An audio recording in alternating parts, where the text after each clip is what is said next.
Okay. The plan is. Good morning, everybody. I'm David Cohn. The plan is I'm going to do first an introduction for a while, and be a little an overview of dairy and what happens to milk, etc. That's like an overview. That'll be part one, and then we're going to move into what it takes to make chalav Yisroel and gevinas Yisroel. Okay, and how they're connected to each other. How those two issues are connected to each other. Okay, so milk comes out of a cow, but milk is broken up into four parts. Okay, for our purposes, we're going to break milk into four parts. The first of those is four parts are going to be fat, protein, sugar, and water. Okay, fat. You know what that is? There's two kinds of protein that are in milk. One is called casein and one is called whey. Sugar and milk. I'm going to go now to each of those four parts. Okay, before I continue. Okay, I'm a kohen. I'm not supposed to be in with dead people. So everyone should please feel free to talk and speak up and not just sit there like bumps on a log. So feel free to stop me in the middle and say something if you like.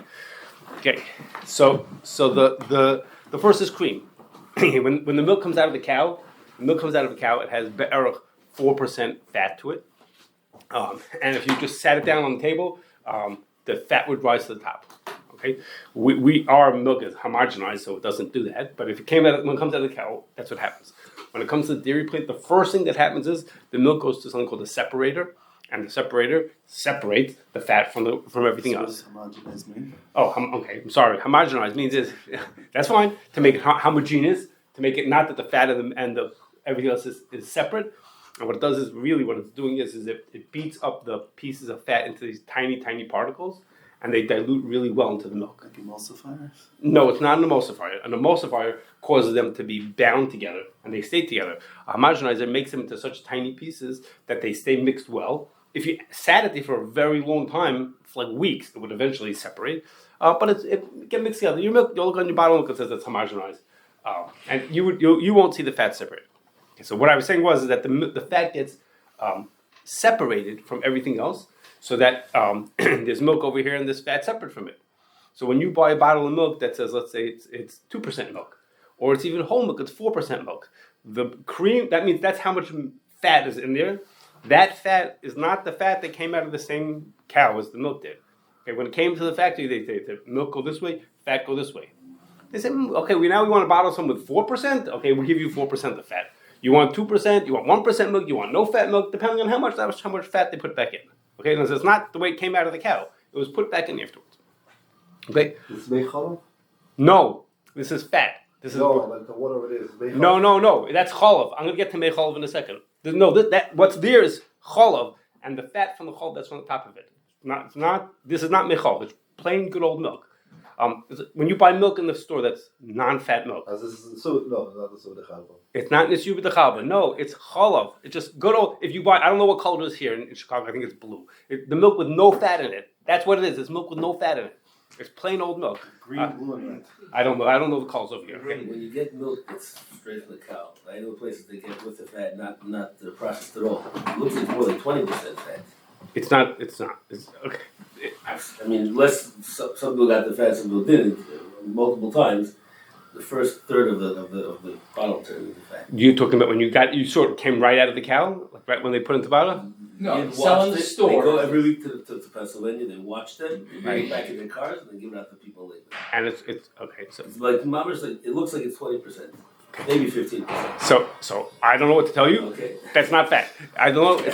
It's not a magic. You make butter out of it. We've done it. It's not a magical cow. Cows they don't do it. I don't know what to tell you. Okay.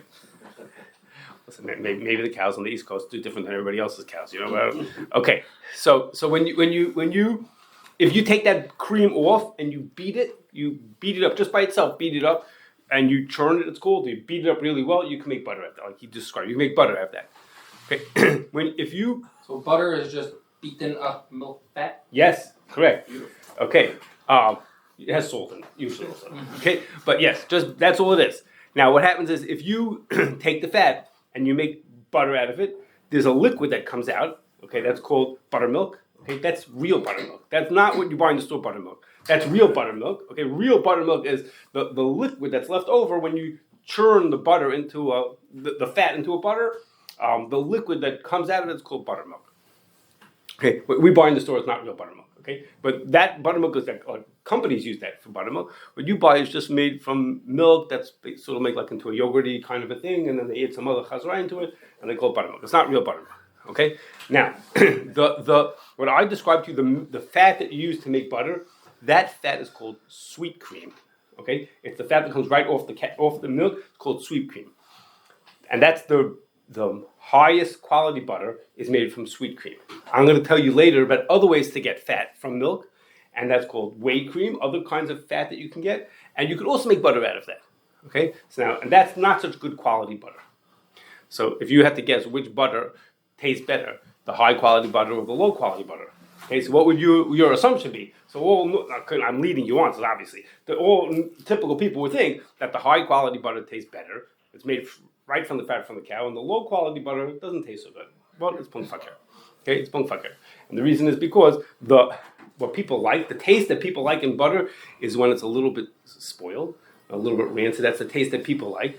So when they make, in order to make regular high quality butter taste better, taste what people expect from butter, they add other things to it, which start to break down the fat to make it taste that you want to taste like that. Okay, so that's it.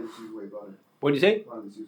They could, but that's you can't grade it as grade A butter. You can't call the higher quality butter if you use whey cream. And we'll hear the halacha shilas about the whey cream also, but you can't use that for this. So that has if they in those cases it wouldn't just be fat. It would be fat with lipases and salt v'chahenam. There's other things added to it. Okay, so in backwards is that the cream of it, the fat of it is the less of a shayla. The other things that it might be more of a shayla. Okay, and ice cream is made from milk, but this is made from milk it's from either from his magical cows or everybody else's. They add in a lot of cream, like 20% cream to milk, and then they churn that up as it freezes. So it has a lot of fat content. That's what's ice cream. It has a lot of cream fat. It's the same thing. It has a lot of fat to it. And as they slowly freeze it, with this very high fat content, it comes into this like fluffy thing that you call ice cream. Okay, so that's what ice cream. That's what ice cream is. Ice cream is a new invention or something that they always had. No, there's nothing modern about it. Ice cream is round. Yeah, you have to just freeze it. You have to have high fat content. You have to be able to freeze it. Freezing is a finish. I don't know. Maybe And heavy cream. I call this. What? Heavy cream. That's sweet cream. That's the same. That's sweet cream. That's just the cream. So everyone can get cream. It's easy to get cream because you just put the milk on the counter and you'll have cream. Before tomorrow time. Okay. So those are all the things I talked to you about. What you do with fat. Okay, that's the fat part of the milk. Okay. The next part, and this has to do with halacha beis, has to do with the protein. I told you there are two proteins in milk. There's casein. That's about 80% of the protein. And there's another protein called whey. Okay, those are two proteins that are in milk. Cheese is the protein, the casein protein taken out of the milk. Okay, with other things in a second I'll tell you, but that's the goal. That's what you're trying to get. You want to make cheese. You want to get the casein protein separated from the milk. The word is to precipitate it out of the milk. Okay, how are you going to get the casein protein to separate from the milk? The fat is easy to get out if you wanted to. I tell you put the bottle of milk on the counter before you leave the bottle on the counter. The fat goes to the top. How are you going to get the protein to come out of the milk? Okay, there's two ways to do it. Get it out when you get rid of it, then it's left. No. The casein is the cheese. That's the ichor part of the cheese. How are you going to get the casein to separate from everything else that's left behind? That itself becomes. That will become the cheese. How are you going to do that? Leave it a couple weeks. Leave a couple of weeks. So there's two ways. I'll explain what you described in a second. Okay, there's two ways to get it out. Okay, and there's one's called acid casein and one called rennet casein. Acid set or rennet set.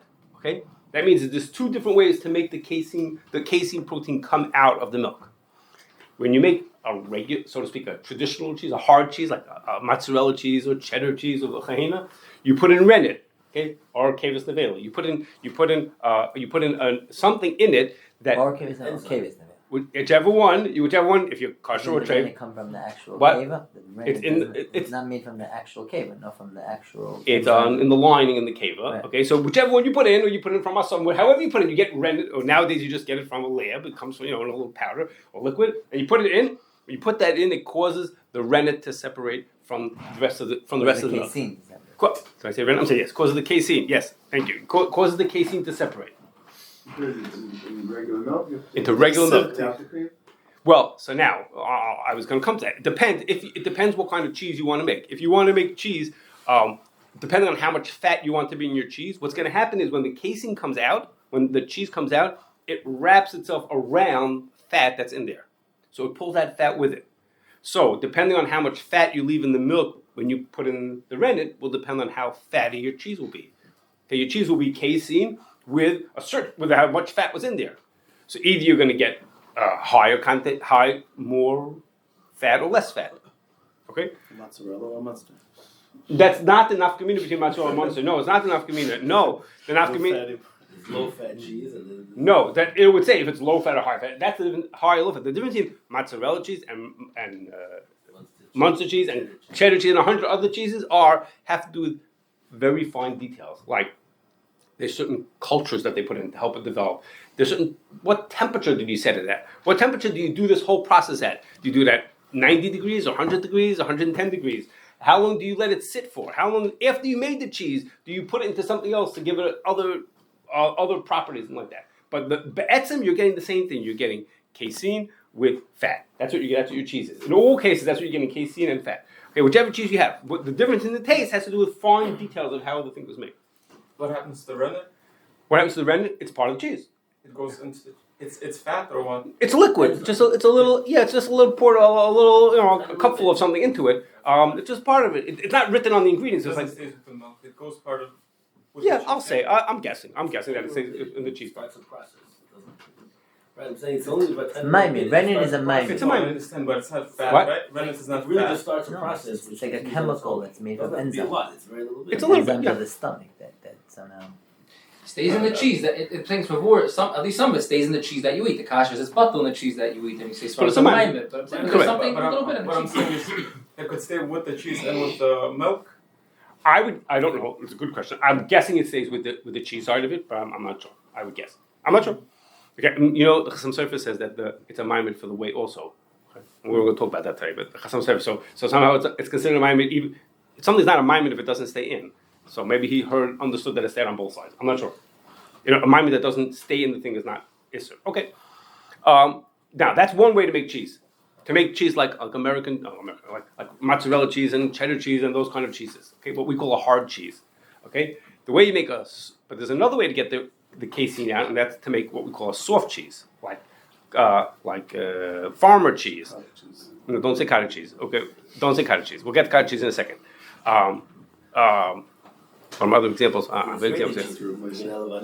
call it the. That's like sour. No, I don't know if that's either. That's not a good example either. Okay, no, that's not a good example. Roquefort cheese, bro. I don't know what that is. Okay, anyhow, so the way you make those cheeses is if you put in if the milk becomes too acidic, then the casein also comes out. Okay, what's going to make the milk become acidic?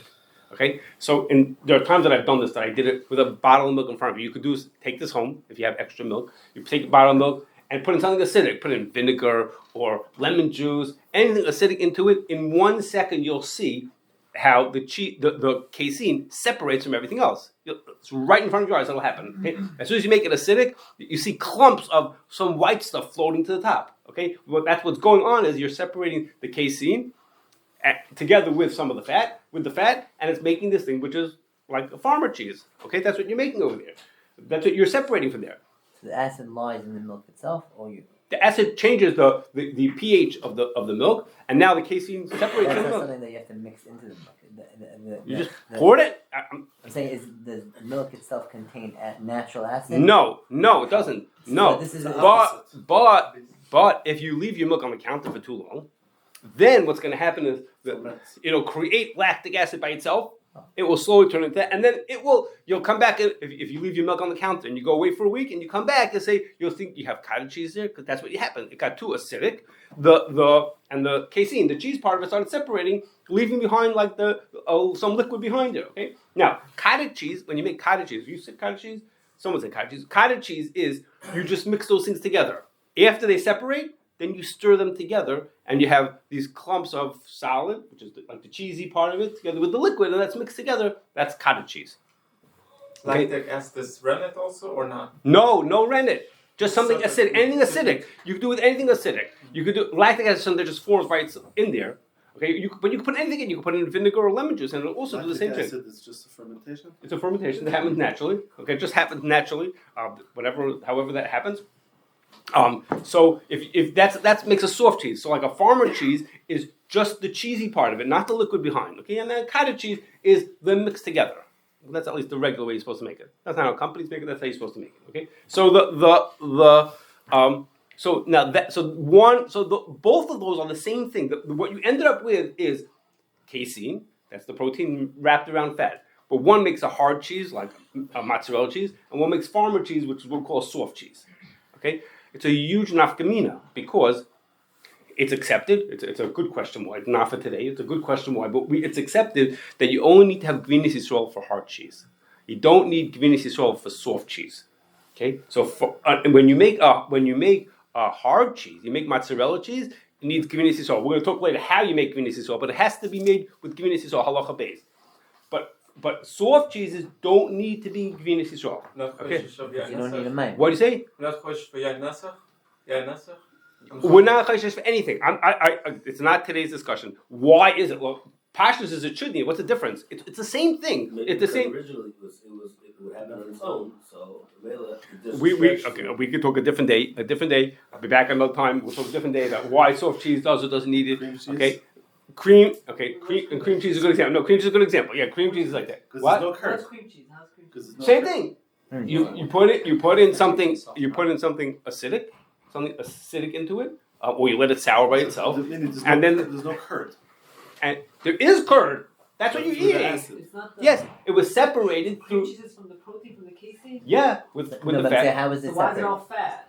What do you say? Why is it all fat? As much fat as was in there. It's casein. Does he leave it Casein wraps itself around the fat is in there. As much fat as you put into the originally, that's how much fat's going to be in your finished thing.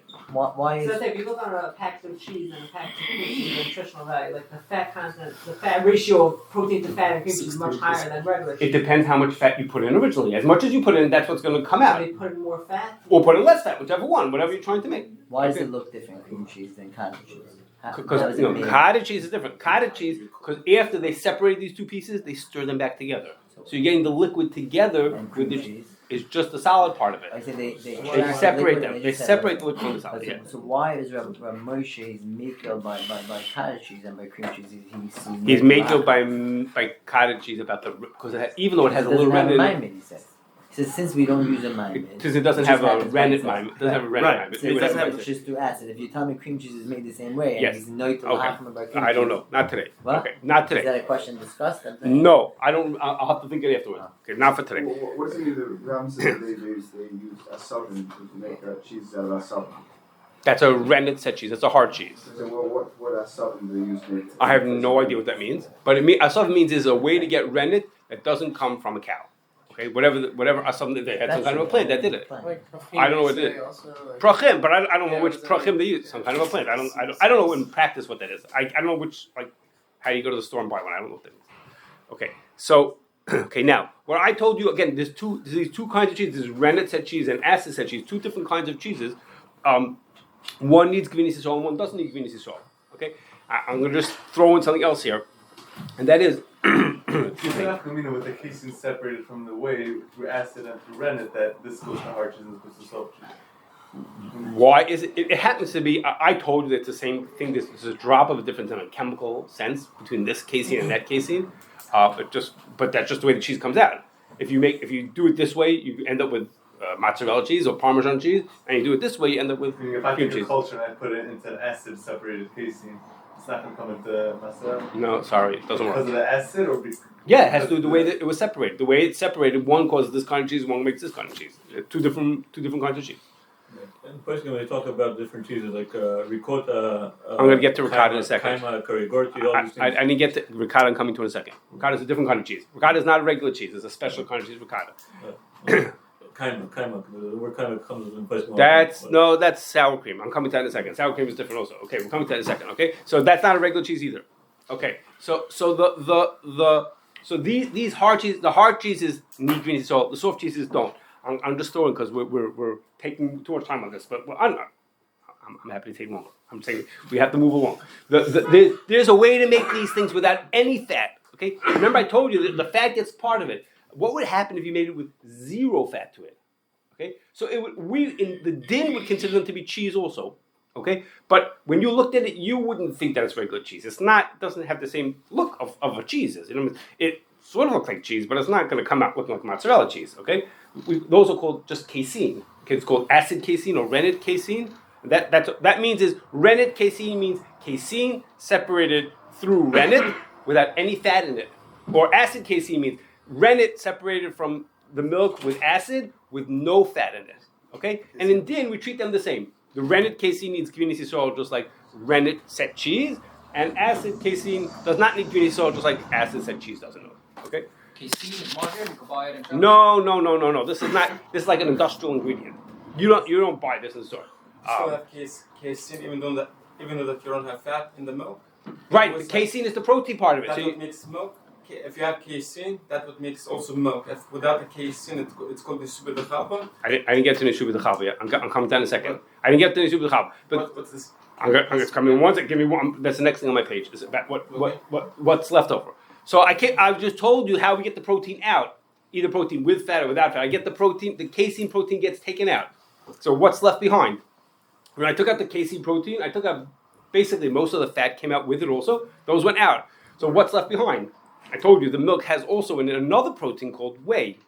Okay, so there's water left behind and whey. That's what's left. Water and whey and some little minor ingredients like calcium. And we'll get to the sugars in a second also. Okay, so what happens is when you make a hard cheese, you make like mozzarella cheese, you get the big white things come to the top. They come to the top. Eventually, you're going to take those out. You filter them out, and you squeeze them to get all the juice out of them, and it solidifies into a block, like a block of cheese. Okay, what's left behind doesn't look like milk at all. What's left behind is this like grayish liquid. Okay, that's left behind. Okay, in that liquid that's left behind, what the most significant thing that's in there is whey protein. There's lots of things in there, but they call that liquid whey. They call that liquid whey. It's not only whey; it's other things also, but they call that whey. They call that liquid whey. Is that what was around like feta cheese, or they switch it out and put something else? Feta cheese. Feta cheese is a soft cheese. What's the liquid that's in there? They have like a liquid around. I don't know what the liquid. I don't know what they put Just in. to keep it fresh, to keep it. I don't know. Salzfass. I have no idea what they put in. I don't know. Okay, so the leftover that's behind it, that water that's left behind, we call that whey. That whey is what some Rishonim hold is mei chalav. Okay, mei chalav. What does the word mean? The water from milk. Okay, so when you make cheese, this that's left behind is the water from milk. So that's what some Rishonim hold. That's considered mei chalav. Okay, that's not what everybody holds. We're going to get what everybody else holds in a second. But some hold that that's mei chalav. It's the water that left over from milk. If you pull that all the cheese part of it, what's left? It doesn't look like milk at all. It's like grayish liquid. It's called mei chalav. That's called a super de chalva. And the super de chalva, that's the Aramaic way to say mei chalav. Same thing. Okay, but that's only according to some Rishonim. Okay, we'll get to other Rishonim in a second. Okay. No, just to recap. So there's the fat, there's the milk, and then there's mei chalav. There's fat, two kinds of protein, water. In there. That's all in the milk. So in the fat, then there's in the milk itself. There's different proteins, and then if you're taking out if you make cheese, casein, so then it takes fat with it. Takes most of the fat with it. And then you're left. What are you left with? You have water with whey protein in it, and some other minor ingredients, and some fat. A little fat is left behind, and like that. Okay. Now the cheeses that I told you. I already mentioned to you that cottage cheese is a little different because cottage cheese has the curd, right? Anybody knows about Little Miss Muffet? She had curds and whey. She was eating cottage cheese. Okay, she had curd and whey together. When you mix the curd and the whey together from a soft cheese, that's called cottage cheese. Okay, Okay, that's not the cottage cheese you have in your house, but that's what the real way to make cottage cheese. What do they do? And really, in your house, they take just the curd and they mix some other liquid into it. They don't put the meat back in. But the traditional way, if you make it in your house, you can make it in your house. You can make cottage cheese. You put it on there, let it sour, and it'll be cottage cheese. Cheddar cheese and soft cheese? Cheddar cheese, but that's without the liquid. It's just the curd part of it. Okay, now, Just like, I don't know if this is gonna get. I was just curious. The salty taste of cheese is natural, or they put in salt? both has a certain taste by Okay, itself. there's a natural Plus saltiness to what came out. I guess, and then plus they put in salt. There's usually common salt. How do you define curd? Curd is the protein. Is the casein with whatever fat is in it. That we call that curd. Pull out that curd. That's the part. That's called the cheese. That's called right there. Okay, now yogurt and sour cream are different than what all these cheeses that I described to you. They sell them in the dairy part of the refrigerator, like sort of next to the cheeses, but they're not cheese in the way that I'm describing to you, because cheese means is you separated the casein from everything else, right? You made a separation, and the cheese goes this way, and everything else goes that way. Okay, yogurt and sour cream are different than that. Yogurt and sour cream, you take the milk, you do something to it, you sour it, okay, whatever that means, not important to us, and the whole milk turns into something. The whole milk becomes this thing. Let's say it becomes yogurt or sour cream. They're very similar to each other. It becomes yogurt or sour cream. You didn't separate anything from the other. It's not cheese is something got pulled out, leaving behind this liquid. This is the whole thing clumped into this thing called yogurt. Okay, so it's not really a cheese. It's like an in between. It's not really a cheese, but it's not really milk either. It's like not it's sort of this funny thing in the middle there. Okay, it's this solidified version of milk. Okay. Okay. Done through. So What do you say? Through what type of chemical? Through cultures and just acidification and turns into this magic, into this thing called yogurt. So basically, butter is made out of the fat, and yogurt is made out of the milk. The whole milk. But yogurt is made from the whole milk. Right. Without the fat. Without the It could have fat in it or not fat. It could have yes fat or not fat. You have low fat yogurt or no fat yogurt or very fatty yogurt. That's from the fat that when you milk the cows, you see the fat. Does it? I mean, They put it back in, but yeah, it's the same fat. They put it back in. Okay. Now I told you there's another thing called the sugar. Okay, you probably heard of the sugar. It's called lactose. Okay, the sugar that's in milk is called lactose. Okay, and the lactose, when you make cheese, the lactose gets left behind in that liquid that I told you is called whey. That liquid that's left behind, I should have forgot to tell you. I forgot. So I'm gonna back up a second. I'm sorry. When the whey, that liquid that's there that has in it the whey, you could separate out the actual whey protein. You can get it out. I'm gonna tell you how you do that in a second. You can get that out, and then you go to the store. You every season they sell whey powder. Okay, if you're a bodybuilder, you want to use whey powder. Whey protein. So that's just the whey protein pulled out of it and turned into a powder. Okay. You could also make a cheese out of that whole liquid. Okay, take that liquid that came out of the cheese and you make another cheese. That's ricotta cheese.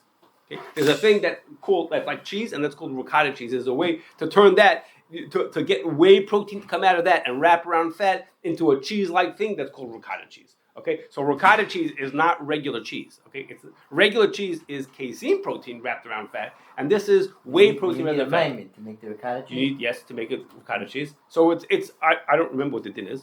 You have to look at chapter 45. I don't remember. Okay, but it's not regular. It's not regular cheese. Okay, regular cheese. This is a second step. After you already made the cheese, then you use the leftover whey to make ricotta cheese. Some of the lactose go into the regular cheeses? Yes, some lactose is in the regular cheese. Most of the lactose is not. Most of the lactose is in the whey. You can't make ricotta cheese when the casein is still in there. Nope. It has to be. No, it's like saying, could you make potato chips out of carrots? It's like, don't work. Like, No, it's like, no, I mean the way. How do you make ricotta cheese? You put a certain something. you gotta get the casein out first and then go next. Yeah, It's rennet based or acid based? I think it's acid based. I don't remember. I'm sorry, I don't remember. Okay. Why is there any fat left in the whey? Why is it? Because not all of it goes into the cheese. There is some fat left over there. We're gonna get back to that fat soon. Okay, I think we'll get to that soon. Okay, so in the liquid that's left behind, there's whey protein and there's lactose and little things like calcium. How would you get out the whey protein out of the whey liquid? How do you get them out from each other? Okay, so the Rush says they used to do it by heating. Okay, they used to do it by heating. Okay, we do it nowadays they do it through filtration. They filter that liquid with a very fine filter and finer than that, and what's left behind, you get the liquid that goes through is called permeate. Okay, it goes through the filter. It's called permeate, and what's left behind is called retentate. It's retained behind the filter. Okay, and the whey stays behind. Okay, so you could filter it. Okay, so some Rishonim hold that only the liquid that goes through the second separation, that's mei chalav. Okay, some Rishonim hold what comes from the first separation is mei chalav. When you make cheese, that first separation leaving you this gray liquid, that's what mei chalav is. And other Rishonim hold that's only what goes through the second separation, that liquid is mei chalav. The first stuff is chalav itself. Okay, and just to differentiate it, the person will call that second liquid mei chalav. Okay, that's not a Gemara term. The Gemara calls it mei chalav when it's yubi the chalba. That's what the Gemara calls it. But in order, how am I going to say is the first or second they call this mei chalav and this is mei chalav. Okay, so what's left behind? Like a thicker. A liquid. No, what's left behind. What goes through the filter? Stays on top of the filter. Whey protein. Like a thicker liquid. Yeah, a thicker, like a solid, like a more solidified thing. Then you could boil out the water, but it turns into a powder. So everybody holds. The Gemara says that mei chalav is not asa midaraisa. It's not milchus midaraisa. We say it's milchus midrabanan. So the nafkamina is that lactose comes from that second separation. Okay, lactose comes from mei chalav. Okay, the lactose is in the mei chalav. If you want to make lactose out of milk, it comes from the mei chalav. So lactose is milchigs, but lactose is only milchigs midrabanan. Okay, it's not milchigs midaraisa. It only comes from the second separation. So it's only milchigs midrabanan. So that means nafkamina is that there's no isser basar b'chalav on lactose. Okay, the isser basar, I take that back. There's no isser to eat basar b'chalav even on lactose. No isser of hano on basar b'chalav on lactose on basar. There's no isser hano of basar b'chalav on lactose because it's only milchigs midrabanan. Okay, it's made from from the stuff left from the second separation. What do you mean it's made from it? Okay, that again, you took out the whey protein, you're left with liquid. A liquid. In that liquid, the lactose is in there. If you get the lactose out of that liquid, it's only midrabanan, which means if you look at your pet food and it has in it beef and it has lactose in it, that's not asar b'hana. Okay, if it's only milchigs midrabanan, it's not asar b'hana. Whey would be a machlekes. Whey is a machlekes. We're machmer on that, and we say that it is asar b'hana. We treat it like we're machmer those Rishonim that say that is asar midaraisa. That's milchigs midaraisa. But for this is only midrabanan, so it'll be mutter. Okay. I think the other Rishonim or cottage cheese that's from the way would also be midrabanan. Would it be milchigs midrabanan? Yeah, that's true. Correct. It only be milchigs midrabanan. That doesn't such an nafkamina to me. What am I going to do with this stuff that's only milchigs midrabanan? Midrabanan. You never know. No, but this I'm giving you an example because in your pet food. You mean whey with lactose? It's still usher. We're gonna treat it as a doraisa. Whey alone and lactose alone, we're gonna treat it as a drabanan. No, I didn't say that. No, I didn't say that. I said lactose we could treat it like drabanan. Lactose by itself. Whey and lactose together. That's a machlokes rishonim. Right. So we're gonna consider it as a doraisa. A doraisa. If they separate the whey part of it will be asur midoraisa. No, that's gonna stay asur midoraisa. What's the difference in that's lactose? The part we're saying is that's like the ikar milk. That's the milk. So that part of if this is the not milk, then where'd the milk go? But what's that word? Casein. That maybe we could see that's the ikar milk. So, but if you help the Rishonim hold like that, and they say that the whey is completely pure, it's only milk is midrabanan. But if you say that the whey is milk is midrabanan, then the whey something's got to be usher. Something's got to stay milk. That's insane. You can't make it with lactose. Maybe that's the only when they're together. Before it gets separated into mei. Okay, I don't think so, but it could be. I hear that. Okay, I'll just tell you. Just throw in here. It's not. You're not only that. You are. I'm sorry. No, it's in Halacha Aleph. Rabbi Yashiv held that lactose is also not in the issue of chalav. Okay, he says if it's not midaraisa even milchigs, then it's not including the takana that you have to have chalav Yisroel. He says because it's not chalav. Okay, so midrabanan is, but midaraisa is not. He held it does not include it in the issue of chalav. Okay. So in that duck liver with the lactose. So how do they make liver? And then the flu medicine that they let the last Yes. How do they make Midrabanan. So midrabanan is also. No. Asur v'achila. It's not asur b'hana. No, same right. So it fell into that shaila. Yeah, okay, but ducks are asur midraisa. Saying that they were lactose. What do you say? Of course it is, but it won't be called akam. It doesn't need called Yisrael. Okay. Okay. Why should make chalav the first step be aser and the chalav akum? Why should make chalav be? Because if it's chalav, if we treat it as chalav, Camel. but if midaraisa is considered chalav, if that is chalav, so then it's in the rules chalav. It's a suffix doraisa. So you want to be mega, say suffix doraisa. Okay, that's what to think about. Okay, one last thing I'll throw in. There's no much use of taking out the sugar, even though the whey's there. When the whey's still there, there's no much use of taking out the lactose. Have lactose-free milk. Can you take out the sugar? No, that's not lactose free. The lactose. You can't take out the lactose when the whey's still there. Why we're saying the material is that from the main chalav? There's no sense to take out the lactose when it's only main chalav. Is there a possible? I don't know if it's possible, but in practice, that's what you would do. You would take out the whey powder. You're left with this the whey protein. You're left with this liquid. You get the lactose out of that. Is there a way to do it? I don't know if there's a way to do it. That's just in practice. And lactose free milk is not lactose free. They do something to pre-digest the lactose, so that doesn't affect you. Okay. One last thing I'm going to throw in, I believe. One last thing I'm going to throw in, just for your just interesting, which is you may have heard of condensed milk. I don't know if you ever heard of that. Condensed milk, which is basically they boil water out of milk and they leave just a concentrated milk behind. Okay, so the water that they boil out, that's from an earlier halacha. That water they boil out is milchigs. Okay, that water that they boil out is milchigs. Okay, what? It's zeh. It's milchigs, right? That's so. It's not something that you would see in the store. You know, they don't sell that in the stores. But companies use that. Just this has nothing to do with your regular dinner. Just throwing it in, which is the companies. If they boil out their water, they capture that water because water is valuable to them. So some people capture that water and they use it to water the grass. Okay, no problem. But some companies capture that water and use it for cleaning. Okay, so it's happened that companies use it for the cleaning machinery. Because it's pretty clean water, and they use it. So people have kosher with water that was actually milk. It's called distilled, in other words. It's distilled, but they've kosher. They're not realizing that they were koshering from milchigs with milchigs. A lot of it looks like water. It is water. It's pure water. It's pure water. Yes. If you looked at chemically, it's pure water. Maybe a drop of carrier, but basically it's pure water. Right. Okay. What do you say? Why is it considered chalav? That's a chus rush. That's considered a chalav. That's considered milchigs. It's from chalav.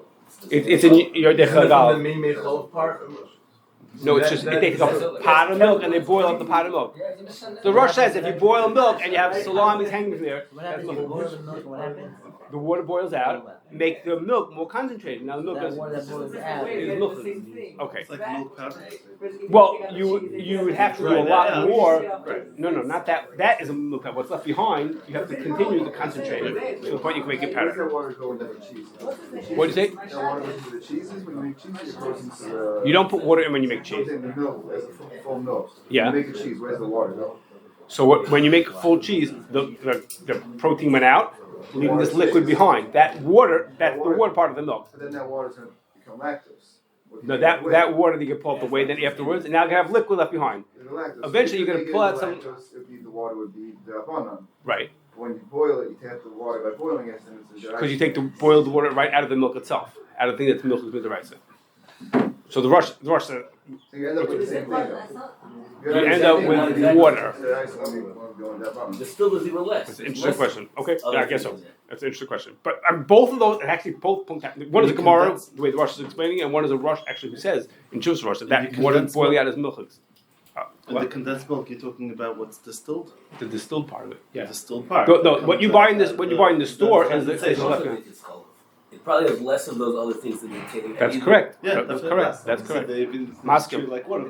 Okay. Has it chalav also on the zeya? According to Why not? It's milk. Yeah. He's the one that says it. What? It's not muskum fi color shaynim. That what? No, if you boil out the water, that is considered. No, I'm saying it goes that far that you're going to consider it as a part of Xeris chalav. I don't see why not. It's not a normal case of chalav over here. This okay, is like it's interesting. Okay, I'm not sure.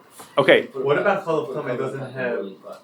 What does chalav tamei not have that it can come as a cheese? The chalav tamei is not like it doesn't have. I don't remember. What is that makes it? It's not. I don't remember. Okay. We're behind schedule, which is okay. I'll do as much as I can. We're now going to move to part 2, which is how you make chalav Yisroel and how you make gevinas Yisroel. Okay, I'll see if I can make it in time. We'll see. Okay, the Mishnah says that milk is mutter. Milk becomes mutter if a Yisrael watches them milking it. Okay, that chalav shel and Yisrael re'eu. So if you just read the Mishnah, you would say is that in order to make milk chalav Yisrael, a yid has to watch it the whole time they're doing it.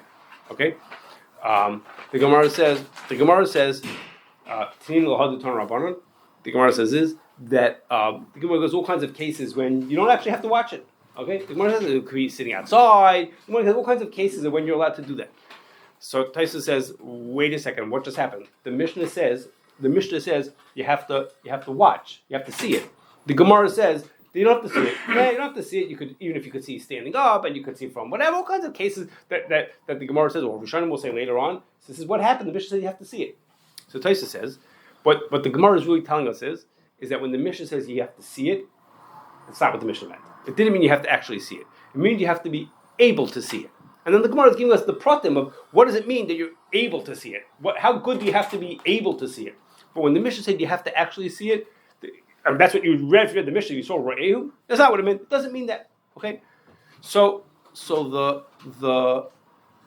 that translates as we go further in the Rishonim. That translates into that it's enough to be even Yotzeh v'nichnas.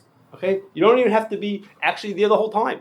Okay, the Gemara talks about it being from a distance or able to see it, and it comes even less that you don't. Seeing doesn't mean seeing. Seeing means is that even Yotzeh v'nichnas is going to work also, and it has to be. We have to create immersives. We have to make it that he's afraid to do something to put in chalav tamei, but really being Yotzeh v'nichnas is going to be good enough also. Okay, and in Lamaisa, in practice, every chalav Yisrael that you get is going to have Yotzeh v'nichnas to some extent. Okay, there's nobody staring at the cows every single minute when they're taking the milk out of them. Okay, there's some sort of Yotzeh v'nichnas mamarsha. So, but the Pri Chodesh says like this. The Pri Chodesh says, he says, wait a second. He says that's all fine to be Yotzeh v'nichnas when you're standing there with a cow and the guy is milking the cow and you're keeping an eye on it. So you're Yotzeh v'nichnas, but you have it. You know that he can't do anything else. If there's tummy bedroy, not tummy bedroy, but you can keep an eye on what's going on. He says, what happens if there's two guys over there? So it means is that if I walk down the street to go get a drink, and one guy knows that I'm far away, he lets the other guy know that you could slip in the milk now because the yid's not going to come back quick enough. Okay, so Pri Chodesh says, so in that case, Yotzeh v'nichnas is not going to work. It only works when there's one guy there. If there's two guys and one could let the other one know, then it doesn't work. Okay, so Lamai said nobody does that. Nobody's makbid on that. What's the reason why we're not makbid on that? What the Pri Chodesh says is correct, which is if the goyim can alert each other, excuse me, that's not. He had no fear of being caught. And the answer is because what Pri Chodesh says makes sense when the guy is milking his cow and I'm keeping an eye on him. Okay, when we're talking on a commercial scale and they're milking hundreds of cows or how many cows they're doing, and the way they milk cows with machinery that's built for milking cows, the chances of the ability for him to bring a horse and milk that is so difficult and so hard for him to do that even if I'm away where he knows that I can't come back for a certain amount of time, I can be further away and there's still no chashash that he's going to slip something in there. Okay, the whole point here is there has to be that I'm close enough, I'm Yotzeh v'nichnas enough that he's not going to slip something without being caught. But over here, imagine if I walked away 1 foot away from the farm. So of course that's okay, no problem, because I can catch him. So here, even if I'm far away and the guy could tell him that I'm coming, doesn't make a difference. It's still Lamaisa. There's no time for him to slip something in on the scale that we're dealing with. No one was going to slip something in. So, but if that's the reason why we're not Kosher with the Chodesh, what happens if, and this happens if you're making chalav Yisroel not on one farm? Let's say in order to make the chalav Yisroel, there's 5 farms in this area that are all servicing to make this chalav Yisroel production. Each one's got, let's say, 200 cows in each one. So there's one mashgiach who's watching 5 farms to make sure the chalav Yisroel. So you say, Yotzeh v'nichnas is enough. You say, wait a second. If the mashgiach is going to all 5 farms, and guess what? We don't have to just scream to the other guy that the mashgiach is over here. We have telephones, you know. So the guy in farm A tells the guy in farm B, the rabbi's over here now. You're safe for half an hour until he's going to get back to you because he's so far away from you, and there's no way he can come back. then l'chara the Pri Chodesh is right. That if it's in such a situation where one can tell the other one, and it's within reason that he could still bring something in, then it's not going to be Yotzeh. That's not going to count. That's not going to be good enough because there's no mirsa. He has no fear of putting something in here because he's not going to be. He knows he's not going to be caught. Nobody can come by. There's always room for mistake. Even if you're going to be most careful, but people make mistakes. Nobody's like 24/7. Oh, I'm going to wait for the Mashiach to leave. Sometimes it happens. They do something. You could catch them. If you're planning to do something wrong, you'll catch them eventually. And therefore, what? And therefore, all of that gets knocked out basically. So you're saying this part of the mirsas is that he knows that even if he gets away with it today, maybe he won't get away with it tomorrow. Eventually, he's going to get caught. Okay, That's an interesting question. You're saying maybe even if I can't catch him once, he knows that sooner or later I'm going to catch him. Okay, that's an interesting thought. Okay, I'm not sure if that's. Nobody's perfect, like in their. So you're saying if he's. So you're saying all the people in jail, right? That's what they thought also, right? They said, I know I could get away. Keep on getting away with it. Eventually, they're going to get caught. So you think the farmer is smarter than the guys in jail? He's There's different moods in a person. Like, that taste is going to be 100%. Okay, it's interesting. Okay, what to think about? Okay, Cameras on? I'm getting to camera. If I have time, I'm going to talk about cameras. Okay. Okay. So this that we say that Yotzeh Mechnas is good enough, you might think that means is the guy could show up once a week. So whenever he wants to, just come whenever he likes to. Because big deal. I'm Yotzeh Mechnas should be good enough. Okay, but it's not exactly true. Not exactly true because Ramos says that even by if there's no David Tamei Bedroid, which is what happens nowadays, there's no David Tamei Bedroid. Even so, you have to check the container to make sure the container the milk is going into to make sure there's no chalav tamei in there beforehand. Okay? The container doesn't mean anymore a bucket that the milk gets squirted into. The container means is the machinery that's going to be milking the cow. It means is the tank that they're going to store it in. It means the truck that they're going to be putting it into to carry it to the next factory. Okay, those are all the container that have to be checked. Okay, so that means is that the person who's overseeing the mashgiach who's coming, he has to come for the beginning to check all of those things. And every time they're putting in a new truck to fill in or the tank, they go to a new tank. All those things have to be checked. So the mashgiach has to come for the beginning of every chaliva because to be mekayim all those things, he has to check all the things at the beginning of the chaliva. He has to come at the end of the chaliva also because what good is it if he knows that the milk came out as chalav Yisroel? If then they can add things afterwards. So at the end, he's got to seal things up afterwards. He has to seal the truck or the tank or whatever it is. So what in practice, what happens is that to be Yotzeh V'Nichnas, the mashgiach comes at the beginning to make sure everything is empty when he starts. He comes at the end to seal things up when they're done, and he drops in the middle also. Okay, he'll come to visit in the middle also.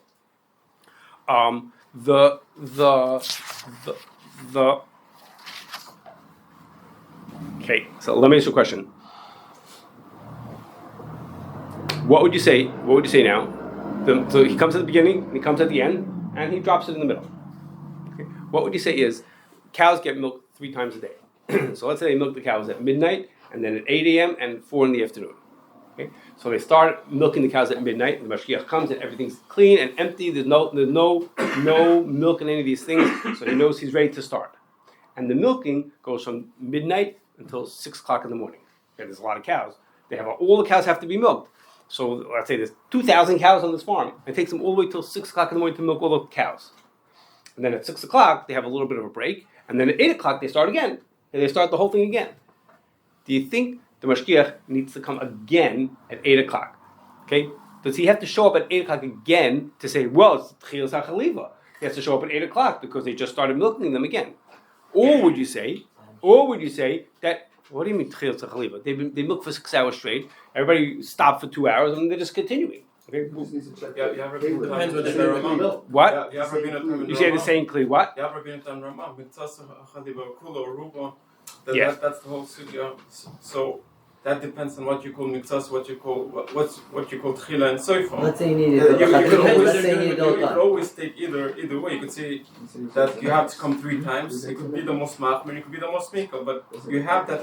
But is this a tchila? Is this a new tchila? That's my question. Is it? You will have this. You will see that someone said that this called tchila. Someone will say no. You will always have 2 ways of looking at it, and it's a lot. Okay. It depends on the milk. Is the milk staying in the keli or the empty? Yeah.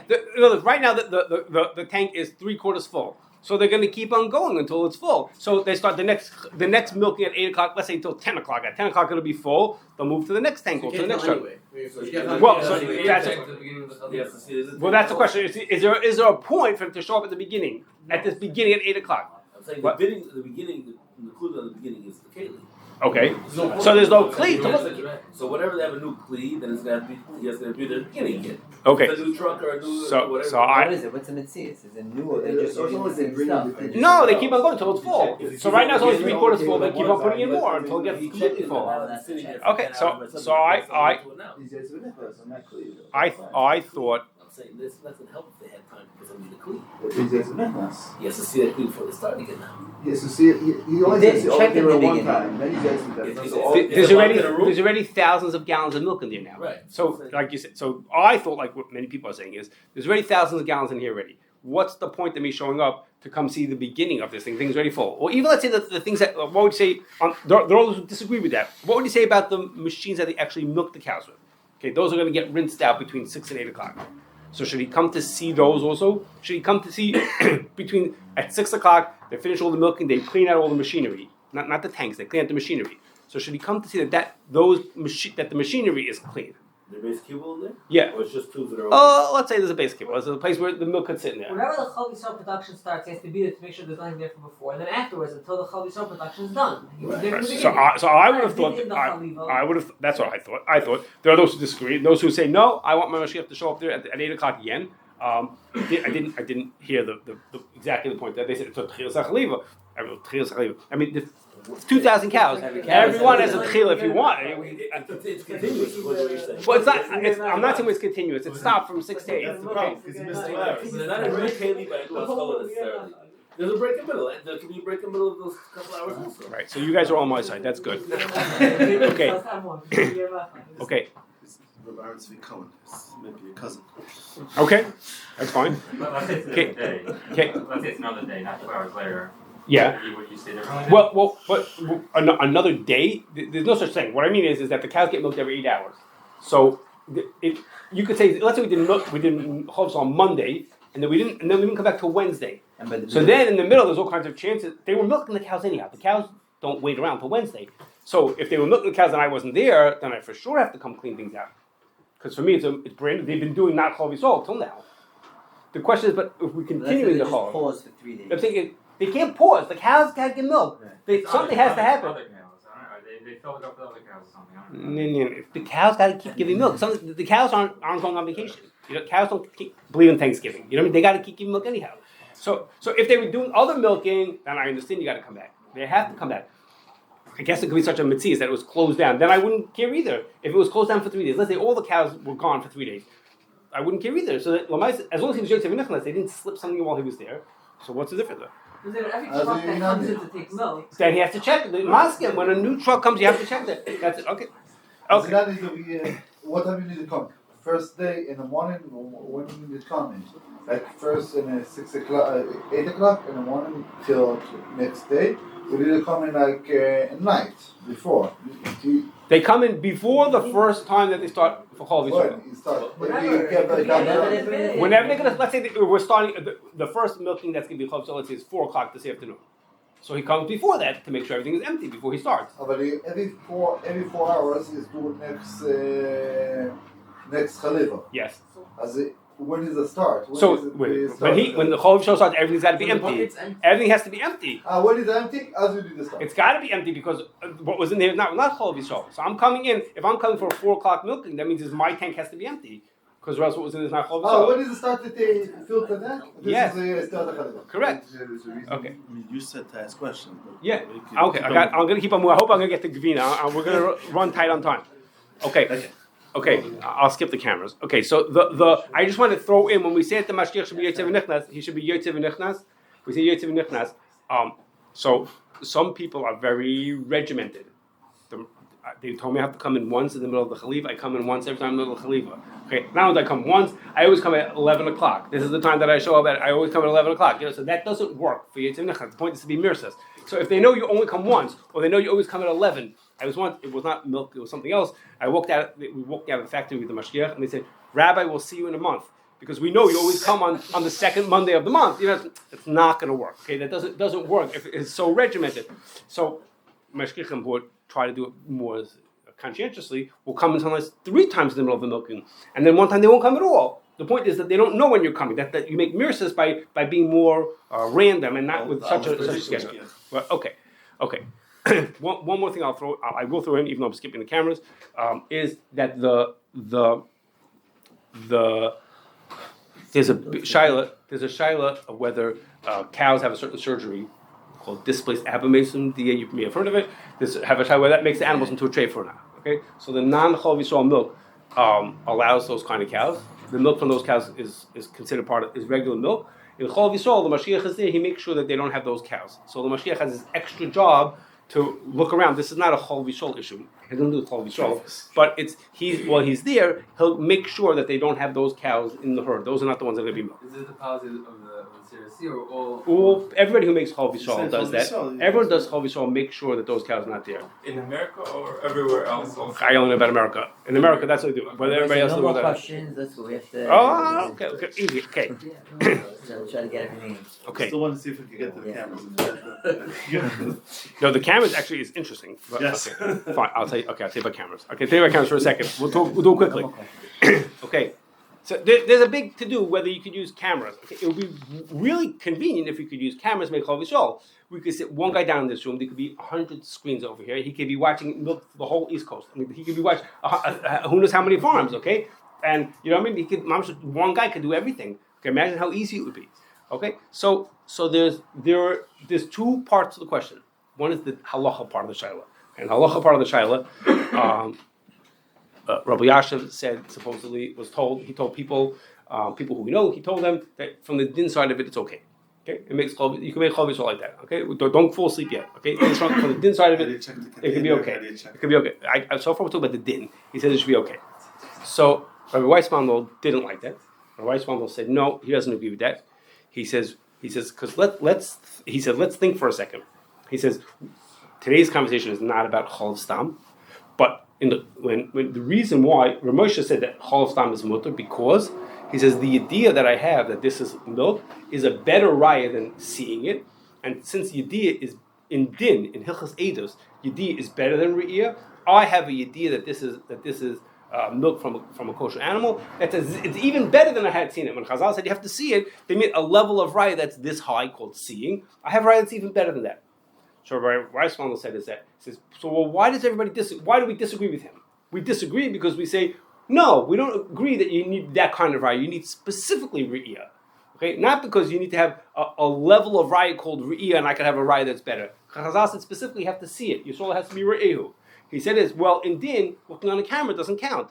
You can't be Adam, let's say on a get, or Adam on Kedushin. You can't be Adam on Kedushin over a camera. It doesn't work like that. You can't do that. He says, so if the reason why we're making chalav Yisroel is because we don't want a raya, that would be it's a better raya to see it it's a raya to see it on the camera. But if I want to have re'iyah for din that needs someone to see Adam, doesn't work to see it on the camera.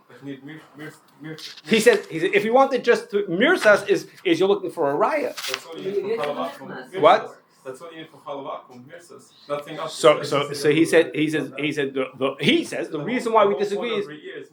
So he says he said that the reason is that you need to have mirsas that comes through re'iyah, because the Mishnah uses the word Yisroel re'ehu. Okay, so no, but he's saying the reason why we don't. It's real. That's not is when remember the Mishnah said you have to see it, and the Gemara and we're saying that Yotzeh is good enough. Tyson is good enough for that. So I give the Achaya bias, the shifra doing it, right? So to Yotzeh you don't see anything. You're sitting in your house, so she knows that since you could come, it's a problem. So Tyson says that's called re'iyah. That's called re'iyah. That's why I started. That's why I said what? No, I know that. I understand that. Okay. So the reason to disagree with that is because he's making an assumption that the reason why people disagree with Moshe is because they think that they don't like what Moshe said, that you just need the raya of a yediyah. You need a different kind. You need specifically a raya of re'iyah. Kashrus is the reason why people disagree with Moshe. They didn't disagree with that part of it. They disagree with, do we really have yediyah?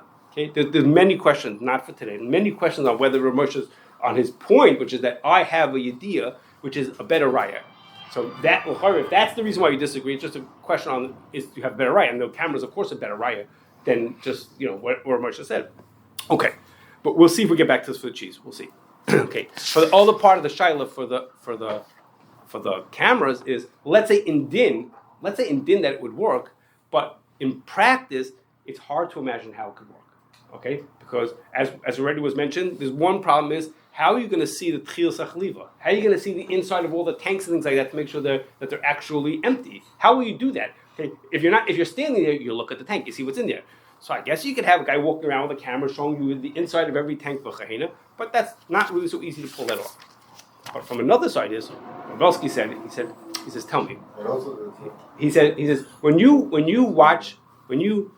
watching chaliv of for chalav Yisroel, what are you watching? He says, you're not there to watch cows give milk. Cows giving milk is kosher. Nothing wrong. You don't have to watch the cows. The cows is not the thing. You're watching the not cows. You're watching everything beside for the cow.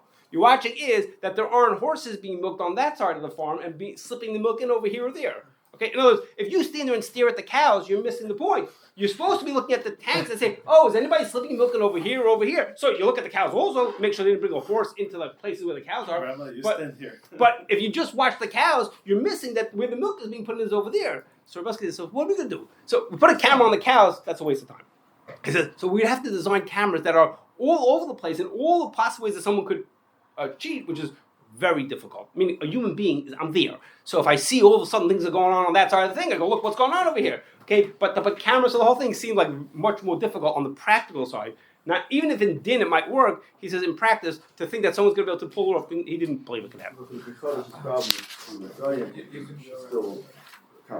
Yes, that we could solve with cameras, correct. Because then we could get just an overall view, no one's going to catch it, correct. You could take care of the problem of looking at the kli, just comment once, and that's it. You don't need to look at the kli every single time, because once you saw it goes empty and... No, okay, wait. Because you think you have a kli like his magical cows. Like we can put in like Alicia's kale, we just keep on pouring milk into it. Eventually the kli is going to get full, right? We have to get to a next one, or the next truck. But you're seeing it being empty. And then? But you know for a fact that nothing... Davar tummy is coming inside. As you say, you mean once we empty it out, and for the trucks, what are we gonna do? No, the trunk is a different issue. The trucks have to be empty also. The trucks have to be empty also. It's also where the milk is going. No, but I'm saying just that point of supervising the fact. Okay. Let me move to cheese. Let's see if we can make it through cheese. Okay. The Ramah, there's a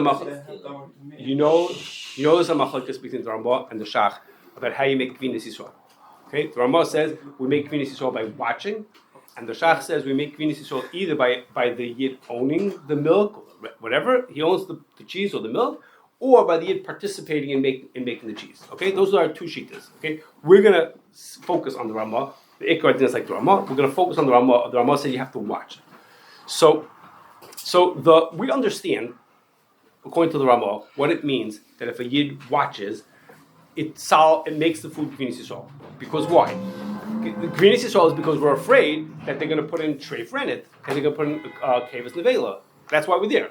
So if I watch it, watching it solves the problem. If I watch it, I make sure he doesn't put in kavis nevela. Okay? Watching means you watch and make sure they put in something that's kosher. So watching solves the problem. The problem is they might put in treif. The solution is someone stands there and watches to make sure they don't put in something treif. Okay, so the solution solves the problem. According to the Shach, owning it, we could sort of understand that also, because owning it means is that it's a Yid's cheese, or if it's a Yid's cheese, why would the Goyim put something in that's treif? What do they have to gain from it? If it's their cheese, they want to trick me, they want to do something. Why would they want to put in their treif thing into my kosher cheese? So we can understand why you have to do that. Even if we can't fully understand it, we know the Shach comes from the Mishnah, and the Mishnah says it's gevinas Yisroel. That's his diak. Is that the Mishnah says it's a gevina of a Yisroel. So obviously that's a takon. If it's a gevina of a Yisroel, then it's mutter. Got that? What did the Shach mean when he said that if the Yisroel? What does he mean when that a Yid could participate in making the cheese? What does it help? How does that solve the problem according to the Shach? Remember, the Shach holds watching is not enough. So putting in and watching is give or take the same thing. What's the difference? Both of them are ways to make sure that they didn't put in treif rennet into it. And if he didn't hold that watching is good enough, what does it help if I actually put it in? Well, I shouldn't say what does it help? How does he know that putting it in is good enough? All his diuk was from the Mishnah that said gevinas Yisroel, that if it belongs to the Yisroel, it's because watching is not good enough. It's because you need more of a participation. And who told him that? Where did he get this idea that participation is good enough? Where did it say that? That's the idea from the Maram and from the Yeah. Maram that's not going to do the trick for me. The Mishnah said the Shach says the Mishnah says it has to be gevinas Yisroel. So gevinas Yisroel means a gevina of Yisroel. Okay, so we have a Mishnah. He actually made it. No. What? It's not his cheese because he made it. Yeah. No, gevinas Yisroel means I own it. It's my cheese. That's if you don't own it. If you don't own it, then you can be associated with you by actually making it. Okay, so you could say that. Even though the supervision would have been enough. Okay, I'm not convinced that you could just say that straight. The what? So the answer is, okay, guys. The answer is that it comes from a Tosefta. Okay, the Tosefta says that Gevina Shemidi Yisrael Alpha Bisha Ov Kacham Avda, that the Yisrael was Himida. So that's our makar that there's such a thing. Okay, again, it doesn't. So the Shach had one diuk. One diuk was that the Mishnah said Gevinas Yisrael. The Tosefta is another version of how to do this. Of the Yisrael making it also works. Okay, and the reason why that's important to us is because it'll also help us understand why it is that if a yid does it, it's good enough. And that is because if you look at the Tosefta doesn't just say this one line that if the yid makes gevinas Yisrael. The way the Tosefta is set up is first it says there's a din of pas Yisrael, and then it says there's a din of gevinas Yisrael, and then it says there's a din of chalav Yisrael. So just to say is, if you read the order the way it says in the Tosefta, I don't have it in front of me. The way you read the order of the Tosefta is gevinas Yisrael was made as a takana to be like pas Yisrael. In pas Yisrael, it doesn't make a difference if I watch it. Pas Yisrael means I have to participate in making the bread, and that takes care of that takana. Now, gevinas Yisrael is for a different reason. In pas Yisrael, we understand why you being part of it makes it different. And gevina was made to be a takana like pas. Okay, that's what the Shach holds.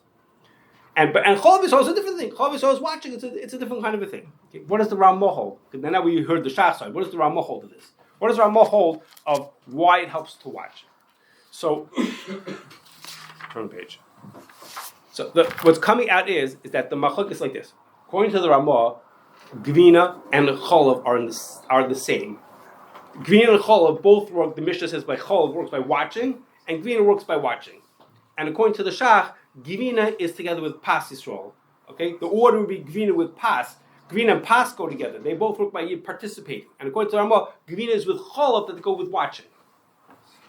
Am I making sense here? Yeah. Okay, it's a question of which side you put gevina onto this side or onto that side. What? Correct. Now, so this has a tremendous nafkamina. It's a nafkamina that's right now come up. Okay, it has a tremendous nafkamina because what happens? What happens if I want to make gevinas Yisrael according to the Ramah with the yid watching it, but I want to do it just with Yotzeh v'nichnas? I don't want to have a yid watch every second when they make the cheese. I want to have yid just be Yotzeh v'nichnas. According to the Shach, doesn't work. According to the Shach, watching doesn't work even if you stand there all the time. According to the Shach, you still have to be there present from the time of the chaliva. So the Ramah, well, to gevina. We're finished with it. Even the process of making gevina, the Ramah says you have to, in order for it to be gevinas Yisrael, you have to be there from the time of the chaliva and the time of the asir. Yeah, that's a chalav Yisrael issue. It's not a gevinas Yisrael issue. For the gevinas Yisrael, I have to work. That's it. Okay, so the question: Can you use Yotzeh v'nichnas? Can you use Yotzeh v'nichnas in order to make gevinas Yisrael? Why not? Why? Because the place we don't say it. No. So that's a question. Well, I didn't say the answer yet. You're the answer. I just said the question. Can you do it? So Rabelsky said, no, you can't do that. It's not going to work Yotzeh v'nichnas because the din is when you make gevina, it says even if you know that they hemid ba'asavim, it doesn't help. He says so. It means is rayas are not going to be enough. So Yotzeh v'nichnas is just a raya that it was done like that. Okay, he says, so this is, you can have a riot. Yotzeh Nechnas is a great riot. No riot at all. What? That was because there's no riot at all by him eating matzah. Why not? Maisa, If if the milk came out, it was only after you could figure it out. Okay. Mashenken over here, you have Okay. of Yisroel. Okay. So you have the king of the okay. So I'll say that in different words. Rav Shachta said, he says, no, he didn't buy it. He says, no, it's not like that. He says, the Ramah holds that the din of gevina is the same as the din of chalav. Okay, they're in the Mishnah. The Mishnah said chalav shechal v'yaakov with Yisroel reu or ein Yisroel reu. And when the Mishnah said gevina, it didn't bother spitting that out again, but it's really the same thing. Well, by chalav it works Yotzeh Nechnas. Okay, and like Taisa says, Yotzeh Nechnas works because it's as if you watched it. It counts, or we understand it, it's as if you watched it. So if it works for chalav, it works for gevina because chalav and gevina are the same thing. According to the Shach, gevina is like a pas Yisrael. Okay, but according to the Ramah, gevina is like chalav Yisrael. If gevina is like chalav Yisrael, so then by chalav Yisrael Yotzeh Nechnas works. You do it every day of the week. They do that. That's every chalav Yisrael. So why shouldn't gevina work also? Okay, so that was a reason to say that you could. We're also coming from the British Science and the Rambam. The British Science is much more that you have to have your ear by gevina. It doesn't help pierce them over there. Yes, the Mishnah says chalav. Because the Mishnah says take by chalav also, right? By Mishnah by chalav it also says it has to be Yisroel ro'ehu. But the Gemara says that's not what it means. The Gemara doesn't even. I started at the beginning. Take off the gzera. You have to have your ear. Right. The gzera by gevina. Chalav is not a gzera.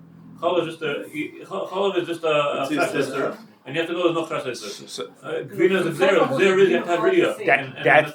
That's what you said. That's not what the Ramah says. The Ramah says it. We learn the Ramah just means you need someone to beat it to make it gevinas Yisrael. Not because just to prevent that there's a chash of tarut. I know, but where did they get this din that you should watch it?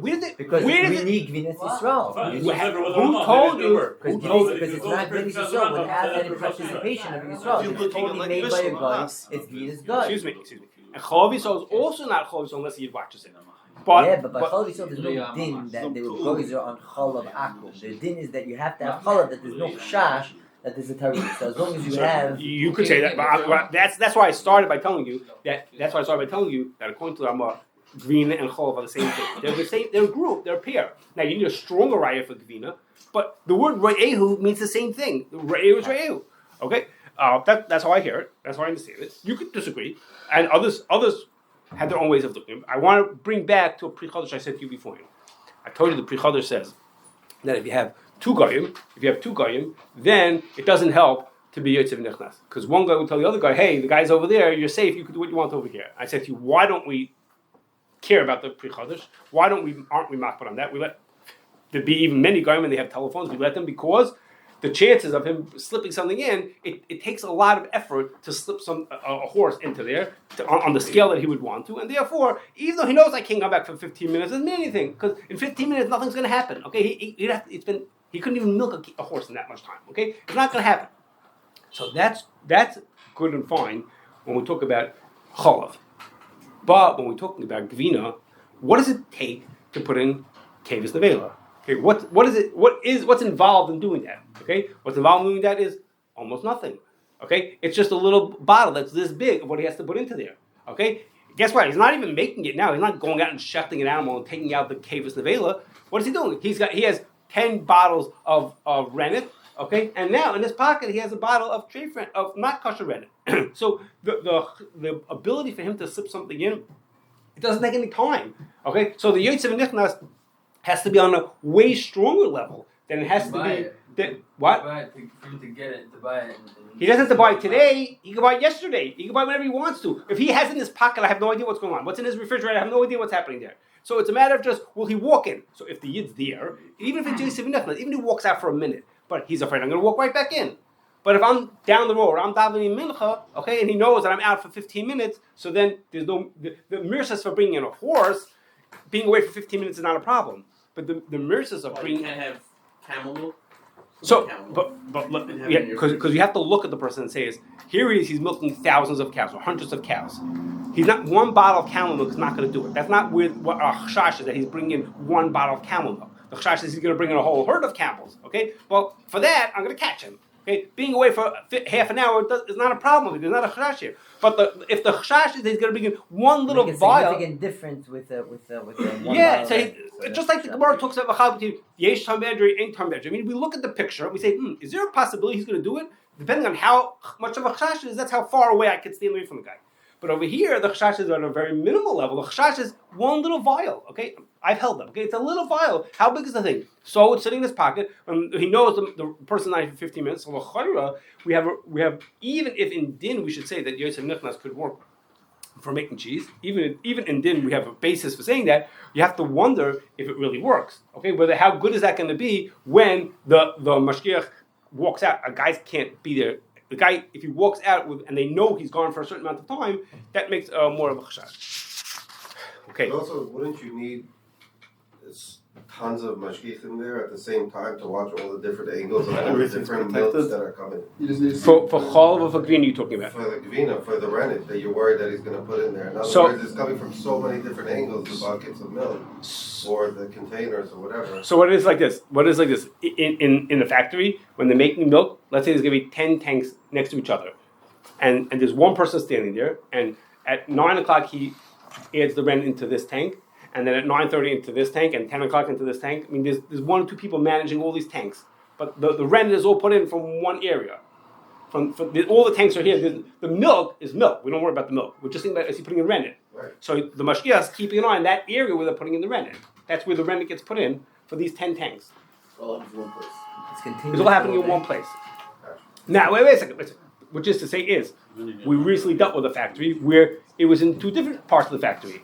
Here there were 5 tanks over here, and there were 5 tanks over there. Right. So then you say, well, how could one mashgiach be keeping an eye on both of those at the same time? It's not possible. It can't be in both places at once, and both of them are making cheese all the time. What'd you say? Go when they put in the rennet.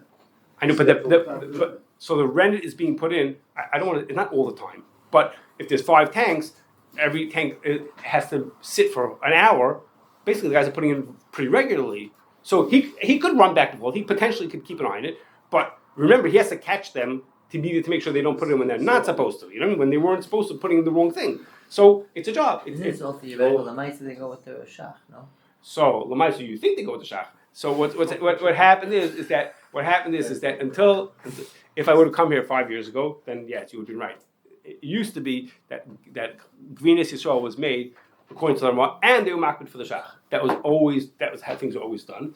Starting a couple of years ago, some hashgacha started doing just the Ramah without the shach, and the reason why they started doing it is because what happened was until then, the only people who made hard cheese. Remember, hard cheese when they need gevinas Yisroel. The only people who made that were people making it from people. Because, pick your name of your phone company, I don't know how own cheese, because stark cheese, we give hashgacha to, stark cheese, it costs money to have a mashgiach standing there, being involved in the hashgacha, so they only made it for Yidden who were willing to pay another 10 cents to have a package of cheese. The guy would say, why should I pay extra for the kosher cheese? It costs extra to make it. So, since the mashgiach was being made for Yidden, from people, the mashgiach was there anyhow, mashgiach put anything like the shach. Came along in recent years, companies that are not making from people. They're making cheese for industry or whatever. And they said we make so much cheese, it's kedai for us to pay for mashgiach to be there all the time, because it'll raise the price only a tiny bit, and for us, all of a sudden we can sell it as kosher cheese. It's worth so much more for us. Okay? It's not chalav Yisroel cheese. This is chalav stam cheese, but it's worth so much to us. It's a Kosher company that was making treif cheese until now, but they said, how much is it going to cost us to make kosher cheese? He said, you know what I mean? You're going to have to mashgiach. They work 24 hours a day. So you have to have 3 mashgiach in there all the time. They said, how much is that going to cost us? This many dollars. We're going to make this much cheese. It's going to raise the cheese such a tiny bit. Each pound of cheese. It's good idea. And then it'll be kosher for all kinds of people who want kosher. La'afka from people. There's a lot of people who buy kosher that are not from people. And those people won't pay extra, but it's not going to raise the price significantly. How much is okay for cameras or in chalav?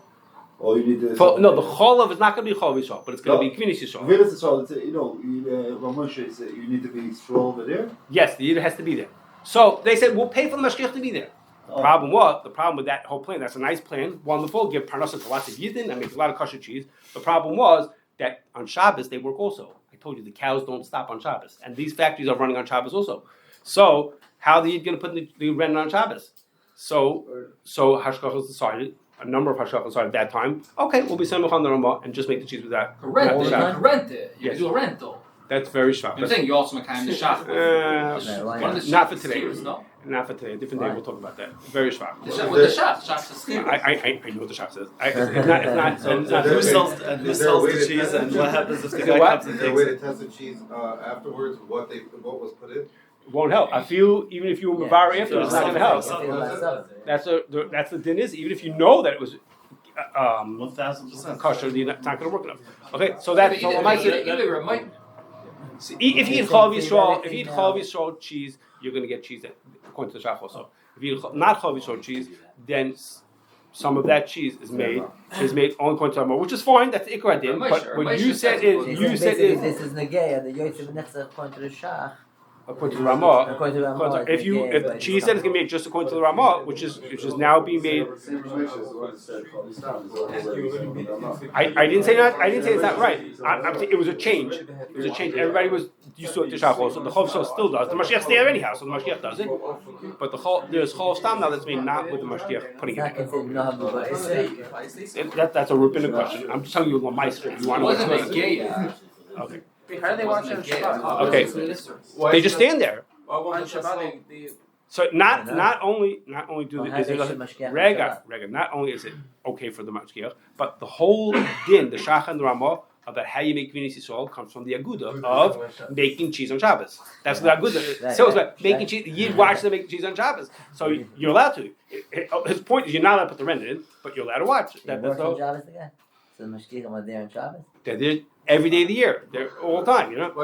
Maybe they get them from Yom Kippur. Maybe I'm not sure about that. How do they get there? Why are they there on Shabbat? What do you say? Why shouldn't the laboratory They spend test Shabbat work? They only make cheese for kimcha or for chalav itself.